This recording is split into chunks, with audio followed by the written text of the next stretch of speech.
Today is the day that we do State of the District. Each year, just kind of a summary of all the great stuff going on. But before I do State of the District, I want to do Start of the District. Talk about the start of the district. And I want you to look at that piece of paper up there, which I know you can't read, but that piece of paper is actually from this book. And this is the first set of board minutes in Putnam County. And Ms. Cormany pulled it out of the vault yesterday, and it's still in pretty good shape. This is 1888. Whoa. First board minutes, and that's a copy of it. Was born. But the reason I bring that up is this year, 2019, which you guys helped me research this. We talked about it down in Tampa. This year is the 150th anniversary of the Putnam County School District. And the document that we read, and I'll remind you, the state superintendent of schools at that time said, you know what, the Civil War just ended. We have a lot of people, a lot of poverty, a lot of kids that are not in school. And he actually ordered the forming of the Putnam County School District because there were a lot of kids that needed opportunities to go to school and, to get their life together. And our kids today deserve that same opportunity, Yes. don't they? Yes, sir. So, but I did a little research after that. And if you ever get a chance, go to the Putnam County Historical Society. And there's actually an online book. It's like 500 pages. And I just kind of scanned it to see how much of that dealt with the school district and found some different things that were interesting. It's incredible. But anyway, we mentioned that first superintendent in this county was Superintendent Snow. That was his name. He was appointed at that time. And in July 3rd, 1869 was the beginning of the Putnam County School District. And they had a 5-member board. And since I was trying to find the number of superintendents that had been in office since 1869, and there's actually a gap between 1869 and 1888 for some reason. Now, it might have been because of Reconstruction. Who knows? I'm not sure why. Reconstruction.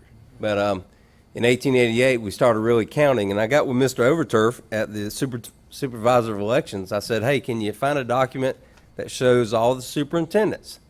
And they actually were able to find a list of all the superintendents. And there were like two or three termers. Of course, Mr. Buckles and was one of them, but and Mr. Thomas was a 5-termer. And then we had some other, Mr. Barstow, I believe. Anyway, dating back to 1888, I'm the 15th superintendent since 1888. It's not very many. Not many. But, there was a few of them before then, but we don't have that number yet. And there were some interims and some gaps Right. and stuff. Right. And actually, they said that the board chair was actually an interim superintendent at one time during that period of time. But I thought it was kind of neat just to talk about that and how far we've come and bring that up to today. The kids back then needed an education just like the kids now, but the kids now, our needs are different, a little more refined, if you will. College is in the forefront for a lot of these kids, as are career opportunities for a lot of our kids. So what I want to do is just very quickly move through this presentation, and I'm going to ask if you have any questions, if you would make a note on your slide so we can come back to it. I want to kind of keep the pace going, and I'll ask members of our staff to come up after the presentation and answer any specific questions that you have so we can kind of move fast. So starting with our mission statement, we will inspire every student to think, to learn, to achieve, to care, to become a successful and responsible citizen. Our strategic plan, which, as you know, the board created in 2014, the strategic plan, if you'll refer to the strategic plan booklet that you have, we've refined that some. But let me just point out a couple of things. The strategic plan of the Putnam County School District is focused on cultivating a learning community where students are engaged in learning, where they strive for excellence, where they are supported to achieve. The district's goal is to maximize the learning of all students. There are 4 key pillars that serve to support this initiative: a focus on the growth and achievement of every student, providing a safe and caring learning environment, ensuring the effective, equitable, and efficient use of resources, and developing and sustaining great teachers and leaders. Our progress towards improving these pillars is measured by performance targets and outcomes. The superintendent's strategic goals, we have 6 of those, were developed through the input from school and community stakeholders, groups, and outline what we are striving to implement in service of our overall district goal to maximize the learning of all students. And again, if you look in there, we have those 6 goals, and you'll notice Mr. Hinkie really worked on, developing a draft of these that show the ones we have achieved, the ones we will be achieving within the next 2 years, and then the third column are the ones that are long-term, ones that we will be working on beyond 2 years. So we have a plan, a phased plan, if you will, of achieving the goals.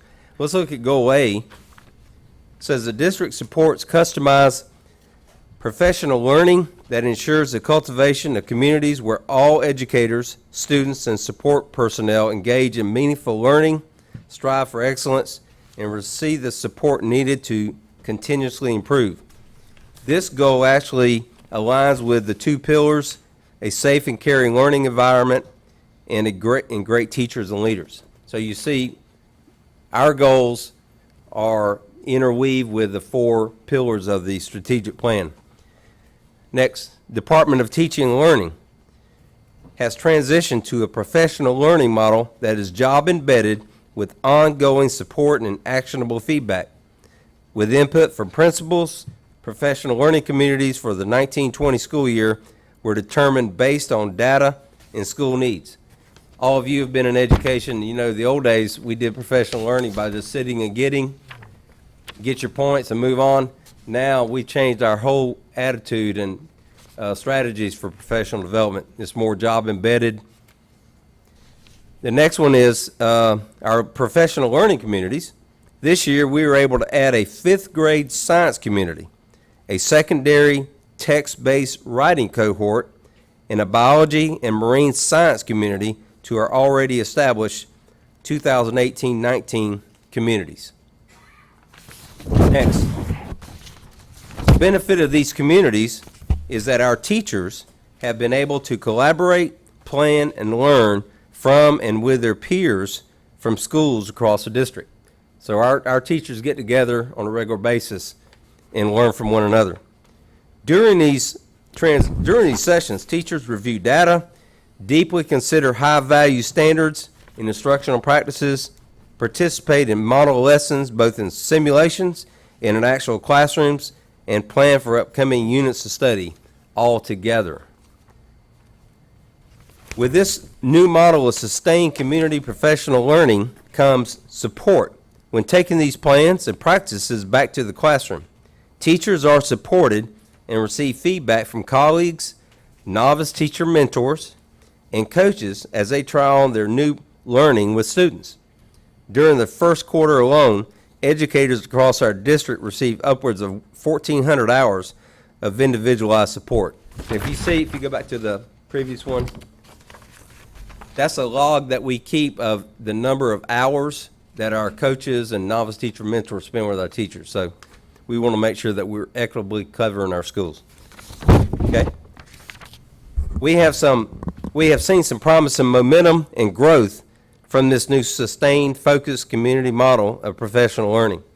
Highlight the drastic changes in writing. In 2017-18, we've had 100 elementary students score a 0 or earn no score on the FSA writing portion of the ELA assessment. After putting a focus on this in our ELA communities, we saw a 71% reduction in that number, and we had similar results in the secondary schools. Our other communities had cause for great celebration too. The Department of Teaching and Learning was also able to support some critical new curriculum resources this year. In kindergarten through 2nd, we were able to secure and provide implementation support for a research-based, explicit, and systematic phonics program called Open Court Reading, Foundational Skills Kit. We're also proud to say that while the mathematics curriculum adoption process was postponed this past year because of the adoption of the new standards, we moved ahead with our educators' selection of the Ready Classroom mathematics curriculum in kindergarten through 5th grade. Again, our data and our educators demonstrated and shared a critical need, and we responded. Goal B of the superintendent's goals.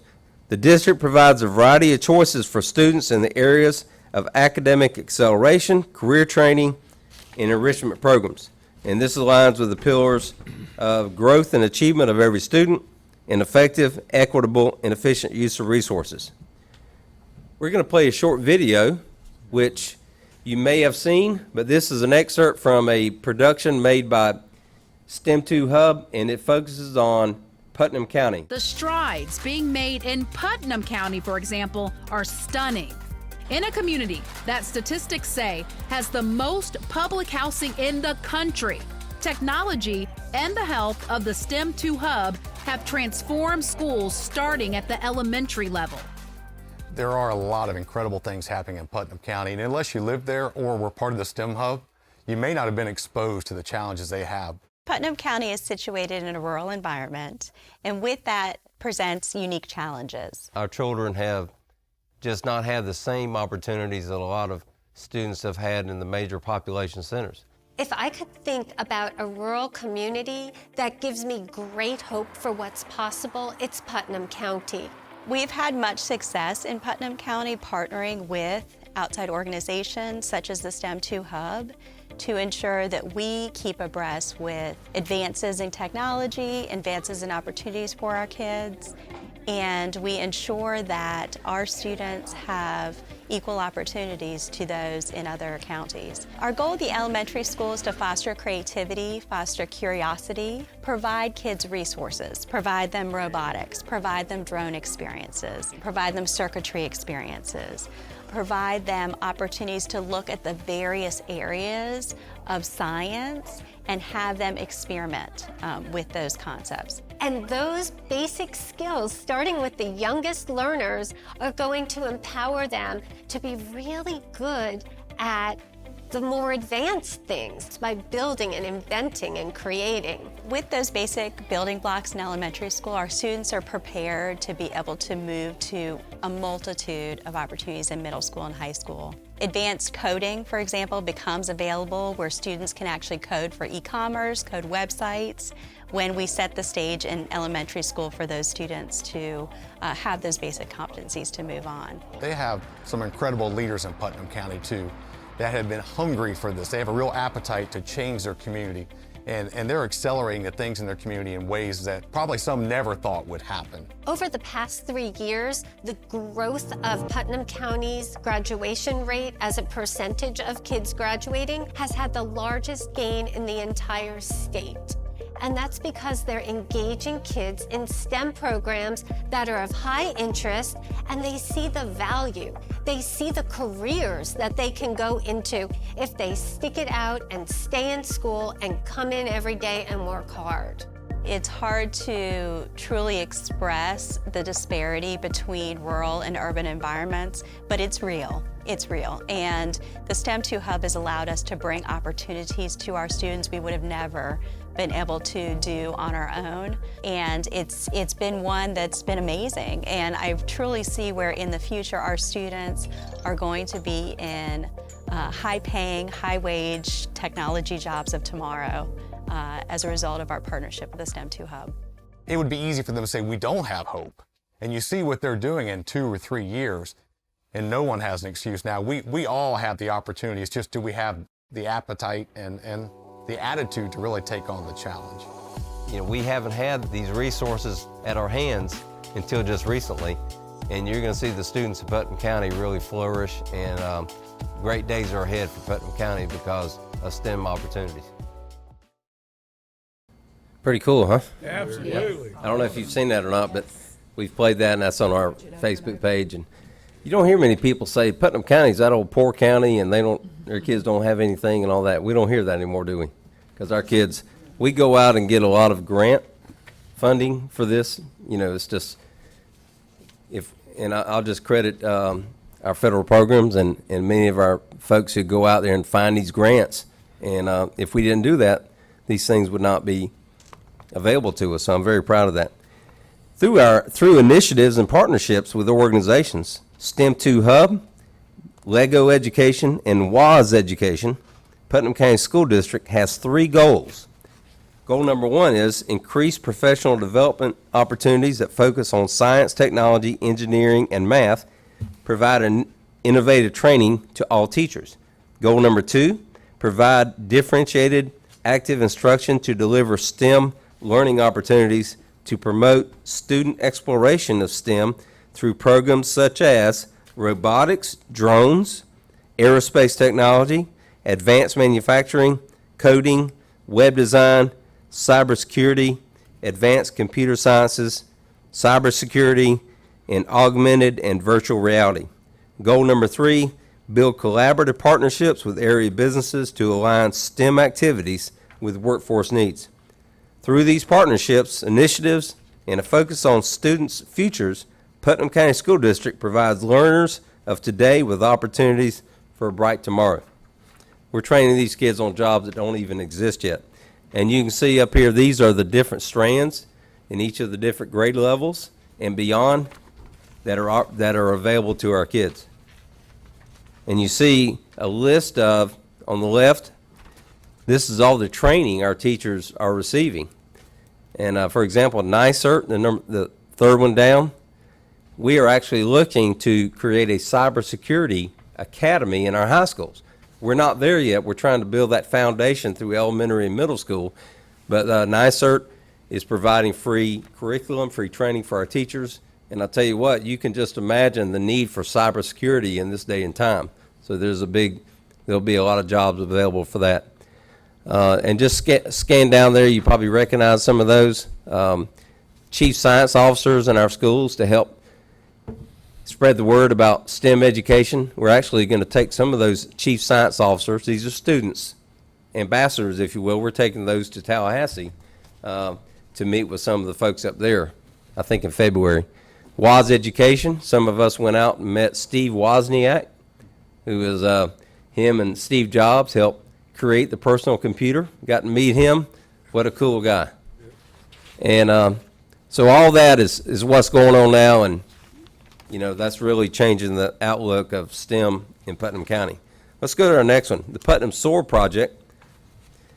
Through a federal program's distance learning grant, we have 2 classrooms in each of our 4 high schools, as well as middle school, equipped with technology. St. Johns River State College, our partner in this project, also has the technology in a classroom at each of their campuses. Current classes using the technology to span geographic areas include dual enrollment, Cambridge, and career and technical courses. We talked about this before, and there's actually a video on our Facebook page, which I encourage you to watch if you haven't. Ashley McCool's been the driving force behind this. But what a great opportunity to meet the needs of our kids where we might have teacher shortages. One teacher in one high school can teach multiple classes through this technology. And actually, we just learned that Levy County, which is one of our partners with NEFAC, also has this grant. And just imagine, we could actually partner with other school districts where we could teach, one teacher in one district could teach, you know, more than one class across districts. That's great. And it's not as easy as saying it. You have to coordinate your schedules and all that, but, you know, the possibility is still there. Expansion of career and technical education. Putnam County School District has been the recipient of a legislative appropriation in both 2018 and 19. With these appropriations, we have been able to offer additional CTE programs of study for our students in the areas of advanced manufacturing and a public service academy at each high school. And this expansion has increased the number of students enrolled in completing CTE programs, which results in additional FTE for the district. So the more program completers we have, the more funding we receive. And I'm not sure if you read in the paper or not, and I'm not sure if we'll mention this later, but you saw in Saturday's paper where, and I sent you the article, but through our advanced manufacturing program, which we received an appropriation from the legislature, Georgia Pacific, that was one of the decisive factors of them bringing that new paper machine to Palatka. And $600 and some odd million. And just think about that, what that's going to do to our economy here. Very proud of that. Rick, the key one of the keys that you mentioned then has to do with interagency cooperation, and I'll say a little bit about that on closing remarks today, but you've done a remarkable job in collaborating with other agencies, so. Well, and I thank you for saying that. I think that we have to realize we can't do this alone. We None can't of be in our us. own silo, and it takes all of us working together. Expansion of AVID. Come on in, come on in. And while I've got the microphone, I want to introduce our mayor, which we all know. They're coming in. Our new city manager, Bill Shanahan. Bill, wave at the crowd here. Hey. Who is the Betsy mayor? Driggers, our city clerk. So thank y'all for coming. And we're actually going to have something on your agenda today about a little MOU involving the school district and the city. So welcome, Bill. Good to see the mayor. Good supporter of all our athletic Yes, sir, teams absolutely. and kids. Expansion of AVID, and we just talked about AVID, and you might recognize some of those pictures. Under the Florida partnership, the Putnam County School District was able to expand AVID sites for the 2019-20 school year. We now have 9 AVID school sites where administrators and teachers have been trained, and our newest site is at Miller Middle School. Goal C, the district provides all students the opportunity to create an individualized plan that supports on-time high school graduation and success meeting post-secondary goals. And this aligns with the pillars of the growth and achievement of every student and a safe and caring learning environment. These are the graphs I really love to talk about. That one I've shown a lot. Shows that our district graduation rate has increased dramatically since 2015, from approximately 55% to 64% in the year 2016, to 72% in 2017, 85% last year in 2018. One goal of our district's graduation initiative is to exceed the state average. The 2019 graduation rate is projected to increase again as we aim to reach the 90% goal in 2020. So remember, this is a 5-year plan, and once that number is released, possibly this week, we will bring you up to date on that. Next one. And again, the thing I'm most proud of is the fact we are reaching a lot of our subgroups. The one I just showed you was the overall one. This is one that has to do with our white subgroup. Graduation rate for the white students increased 26.2 percentage points over the last 4 years. See, it's approaching the state average. The next one is our black and African American. The school district is striving to close the graduation rate gap with our black African American students. The graduation rate for this group of students was within 1% of the state average and within 5% of our district rate in 2018. So a lot of these folks that, all these groups of JFG, which I'll talk about in a minute, we try to reach all these subgroups through our initiatives. This is our Hispanic subgroup. The graduation rate for these students exceeded the state average in 2018. So we've gone above the state average. And the next one is students with disabilities. Increased 40.8 percentage points over that same period. Here's jobs for Florida graduates. A team of leaders, teachers, and students from Putnam County Schools were recognized at the Jobs for American Graduates National Conference in Orlando, Florida, because of the success of our JFG program is having at supporting students to graduate on time. The Jobs for Florida Graduates grant has expanded into our middle schools in an effort to help students get on track before they transition from 8th grade to high school.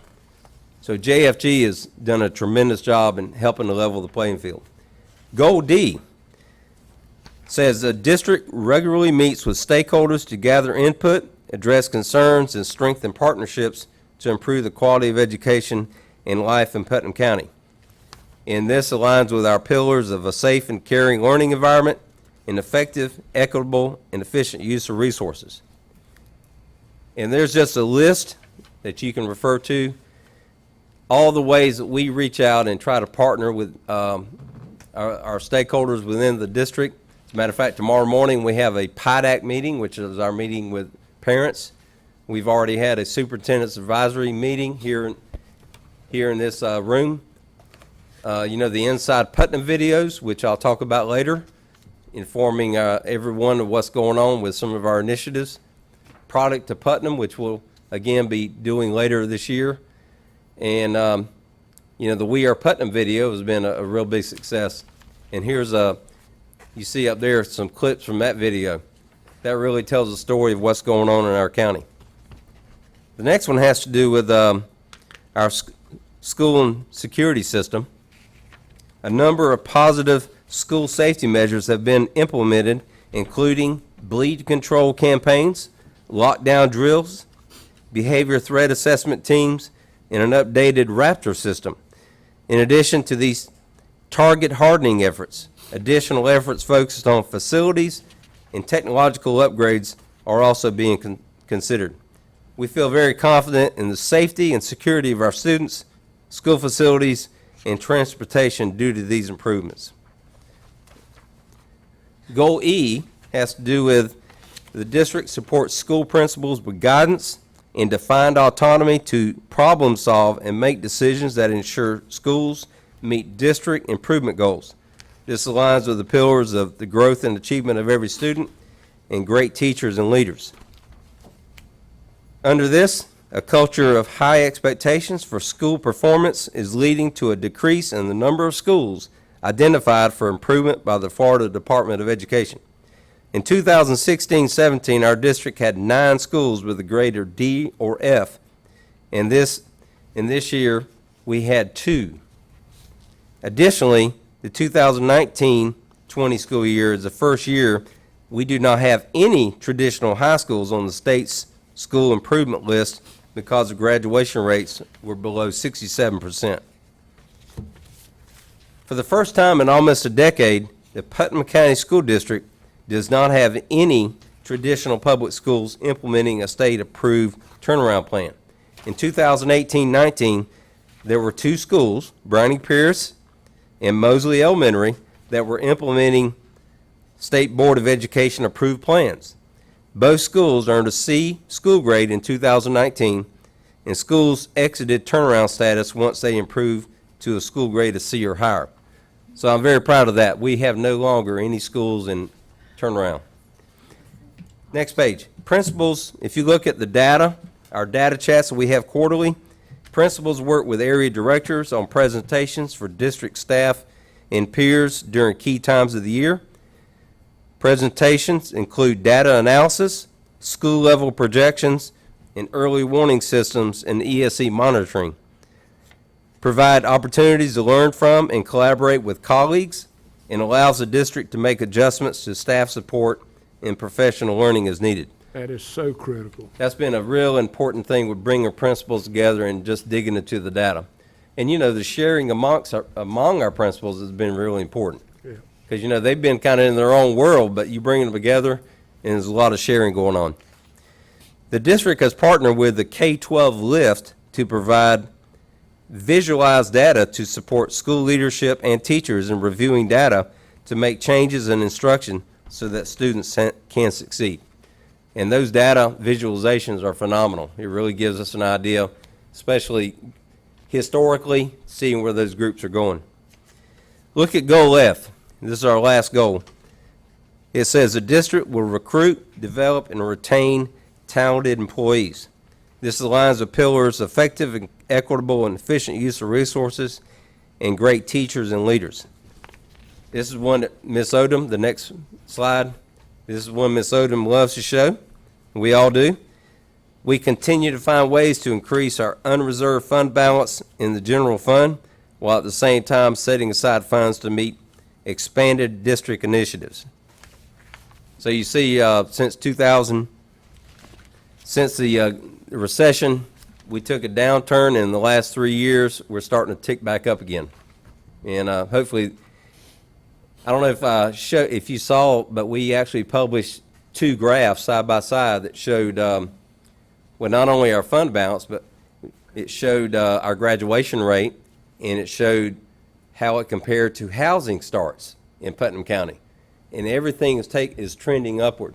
So we're at a good point in time right now, and we want to keep that success moving. We even received some mention from, I think, the Board of Realtors about what's happened in the turnaround that's been made. Right.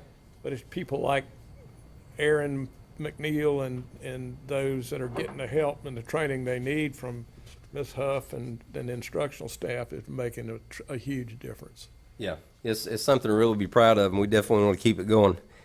Employee morale.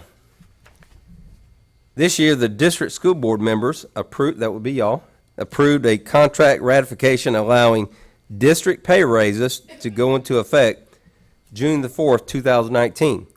And you recall, a 1% pay raise was giving retro to July 1st of 2018, and a 2% pay raise across the board went into effect July the 1st, 2019, for the 2019-20 school year. So the raise is a great way to attract more employees to this area, as well as recognize the efforts of our current employees. Implementing pay raises cost an estimated total of $2.6 million and is part of our district budget for the 2020 school year. This year, the district also recognized employees, thanks to you guys, with 20-plus years of service to the school district. That cost absolutely nothing, and I tell you, the mileage we got out of that and the good feelings was immeasurable. I did not realize the impact that had, so kudos to all of you for doing that. Supporting hiring and onboarding process. Having group sessions in the summer allows for more efficient onboarding so that we can ensure our new employees are ready to start on day one. And Ms. Whitehurst and her staff does a great job in really having those teacher academies and really orienting them before the school starts. Our Novice Teacher Mentor Program, which we talked about before, and New Teacher Institute. The purpose of the Novice Teacher Mentor Program is to recruit and retain teachers in Putnam County, provide teacher support in both classroom management and instructional design and delivery, and to ultimately increase student achievement. And here's a quote. It says, "One of the most important and overlooked aspects of education is having mentors who help you manage the grind of daily struggles and the challenges of the profession." And that's from Edutopia. And that has been a great recruiting tool, more so than just money in a lot of cases. If teachers know that they can come here and get that level of support in the classroom, that's a wonderful recruiting tool. National exposure. During the summer of 2019, Mosley leaders, teachers, and students presented at the LSI, it's Learning Sciences International, Building Expertise National Conference down in Orlando. They continue to be recognized for their strong implementation of student academic teaming. Along with Mosley's conference breakout sessions, the students, teachers, and leaders were featured in videos during the keynote presentations at the conference. All the video clips showcasing Mosley Elementary are posted on the LSI's YouTube channel. And you should have a copy of this document, From F School to a Place Where All Students Thrive. And that's a real glossy book showing our wonderful students at Mosley and just a description of what's happened there. And if you haven't been there, that is truly a place to visit. The LSI Applied Research Center recently published the case study of Mosley Elementary as one of their Hall of Fame model schools. The school has hosted visitors from across Florida and will welcome school leaders from Nebraska in January. Wow. The publication of Mosley Elementary, From F School to a Place Where All Students Thrive, showcases our district's belief that all students can learn. Thank y'all for coming. The teacher retention rate at Mosley is evidence that effective leadership and a school culture built upon teacher empowerment and student ownership can create a recipe for recruitment and retention. And at this time, I'm going to ask our leadership team who are here today, some of them are out of town, but if y'all would just come up and be prepared to answer some questions from our board. And I want to talk about, as they're coming up here, talk about some of the challenges moving forward that we will be looking at this year and beyond. We're going to continue the LSI work, sending all school administrators to a summer conference this summer to be trained on the instructional strategies with LSI, continue supporting novice teachers with district mentors, continue to expand acceleration and CTE programs district-wide, continue to expand our STEM programs in our high schools, look at creative ways to continue to build our fund balance, and respond to changes in legislation as we get ready for this legislative session. Hopefully it's going to be a good session, but we have to deal with what the hand is dealt to us, right? That's amazing. And our last slide, that is actually the 90 is our 2020 goal, and you see where we've come from 54.9, and that is a picture of our billboard that we're going to be putting out on Highway 20, just to show our progress in improving our graduation rate. Excellent. And I want to thank you for your time.